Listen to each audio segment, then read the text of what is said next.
Hey, what's up, guys? My name is Daniel, and I want to have a conversation with you specifically. So hopefully you get in the comments and let me know your thoughts, your opinions on this. But I wanted to kind of just share my thoughts on this whole Activision Blizzard deal. I guess you could say formally a PlayStation fanboy. I never was interested in Xbox. The Series S and X are my first consoles from that platform. So, I think I have an interesting take on the deal and everything that's going on with it. So let's just go ahead and dive into that. Before we do, though, I would absolutely appreciate a like. Helps out a ton. I'm a small YouTuber, so that really goes a lot further than you might think. If you're interested in more content like this, I do upload twice a week. I live stream every Friday, so if you want to be a part of that, consider clicking the subscribe button and the bell icon so you get notified, all that stuff. But at the very least, I want to say thanks for just clicking on the video to begin with. It means a lot, for real.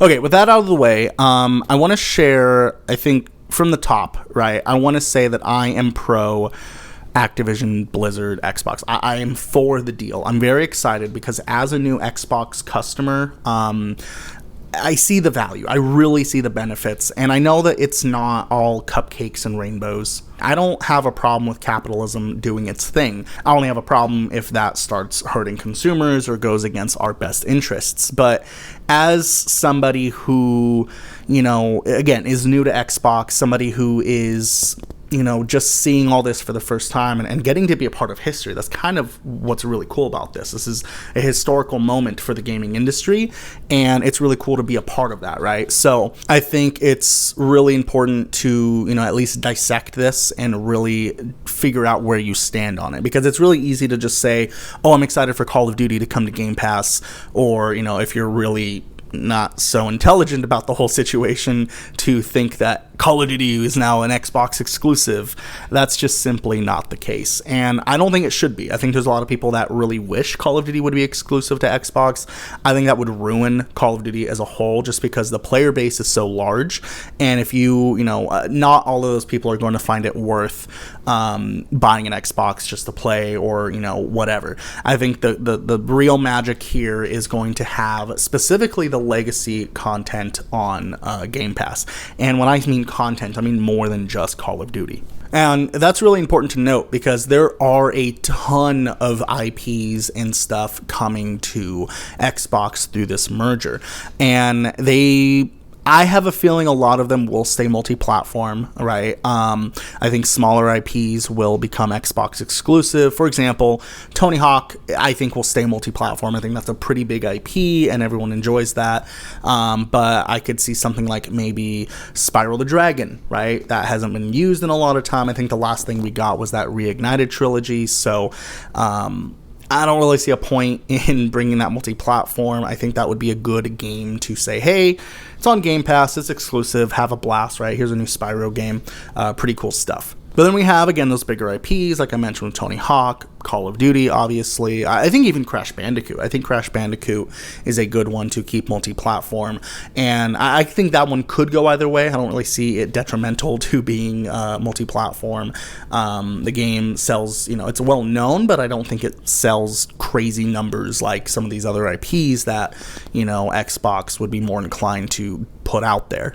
I think all in all, the overall acquisition is good for just the game stance that will be coming to Game Pass. I think that's just a really good thing for Xbox consumers, and not even specifically Xbox, right? We talk about Xbox as the platform, the console, but it goes beyond that. And that's something you also need to understand when it comes to this Activision Blizzard thing, is it's no longer just Xbox. It is Game Pass. Game Pass is now the platform. Phil Spencer himself said, hey, we're not in the business to out-console Sony, etc., etc. I'm paraphrasing there, right? They kind of lost the console wars. The Xbox One, PS4 generation was the most important generation to win, and they lost it, right? Because that's when people started building up their digital libraries. The concept of digital games was introduced during the 360 PS3 era. People really just delved deep during during the next gen, and now that we're in it, a lot of people don't want to lose their digital libraries. It's not worth it to switch over to a completely different platform for the masses, right, for the majority, and lose all of that content. And again, there are situations, like in my situation, I am switching over to Xbox when it comes to where my digital purchases are. If the game comes out physically, I still buy it on my PlayStation. I still buy Nintendo Switch, exclusives or games that could run well on the Switch.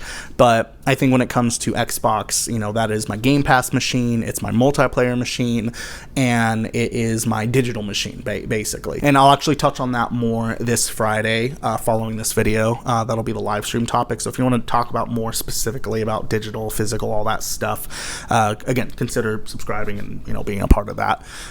Shameless plug, I guess. Sorry, but yeah. So I think that when it comes to the larger scope of this, though, right, Game Pass being the platform, it's no longer just Xbox.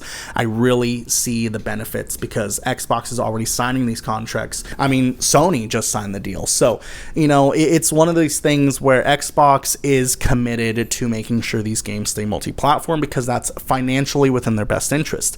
On the flip side, though, again, it's one of those things where they're really into it for King Mobile. They make Candy Crush, among many other things. That's kind of the big one, though. And nobody's really thrown a fit about that because I think everyone mutually understands that there's only 3 big players in the space right now. So I think it will be beneficial across the board to just have someone come in and just disrupt it. Now, one thing I do want to get into just for a brief moment, if I haven't lost you already, is I really believe that this is really good for game preservation. Ironically enough, I think Game Pass as a subscription service is really good to keep games alive. And I think a really good example of that is super recently we've seen the older legacy Call of Duty games come back to life, right? Activision, Blizzard, I'm assuming with the help of Xbox and their servers and stuff, have patched the servers so there's no more hackers. You can get into lobbies very quickly.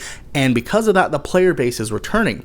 And because of that, Xbox sales are up. But that's besides the point. That's just funny, really funny to see that legacy Call of Duty games are boosting Xbox sales. But anyway, I recently went on my PS3 and attempted to play some Black Ops 2 and Modern Warfare 3, and that did not go well. Now, for those of you who don't know, if you have changed your name on the PS4 or PS5, your PSN user online ID, if you've changed that using the name change feature, you can't play. There is a trick. I got Black Ops 2 to work, but Modern Warfare 3, no luck. Absolutely nothing. I think Spec Ops, I was able to play a match of Spec Ops online, but other than that, nothing else works.